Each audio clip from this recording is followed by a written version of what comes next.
Operation সিঁদুরকে নিয়েই কিন্তু কালকে যখন আমাদের দেশের প্রধানমন্ত্রী বাংলা সফরে এসলেন এবং আলিপুরদুয়ারে যখন ভাষণ দিলেন, তখন বললেন যে সিঁদুর নিয়ে যে খেলা হয় যেই মাটিতে, সেই মাটিতে তিনি এসেছেন এবং সেখানে এই যে অপারেশন সিঁদুর হয়েছে তার মাহাত্ম্য তাকে বলতেই হবে। তো তিনি যথারীতি কি করেছে পাকিস্তান এবং পাকিস্তানের এগেনস্টে গিয়ে ভারত কি করেছে সেইগুলোকে কিন্তু খুব বড়াও করে বলেছে। আর এটা বলা স্বাভাবিক, কারণ এর আগে যত প্রধানমন্ত্রী ছিলেন বা দেশের যে প্রধান ছিলেন তারা কিন্তু পাকিস্তানের অ্যাটাকে এরকম করে উত্তর দেয়নি। ইন্দিরা গান্ধী সে অন্য, সে অনেক আগে, তারপরের কথাগুলো বলছি। তো এইখানে যে এরকম একটা স্টেপ নেওয়া হয়েছে আর যেই লোকটি নিয়েছে, যার দ্বারাই নেওয়া হয়েছে, যার বলাতেই নেওয়া হয়েছে, সে তো একটু তার গুণগান গাইবেই।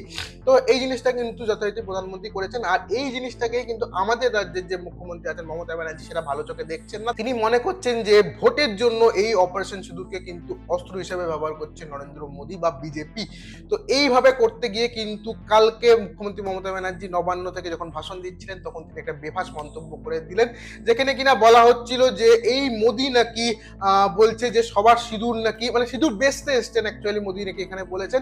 সেটারই পাল্টা তখন বলেছে যে মুখ্যমন্ত্রী মমতা ব্যানার্জি বলেছেন যে এখানে কি সবার স্বামী নাকি নরেন্দ্র মোদী তার নিজের স্ত্রীকে গিয়ে সিঁদুর পরাক। তো এই একটা বেফাস মন্তব্য, যেখানে রাজনীতির জায়গায় দাঁড়িয়ে একটা পার্সোনাল অ্যাটাক করে দিয়েছেন তিনি।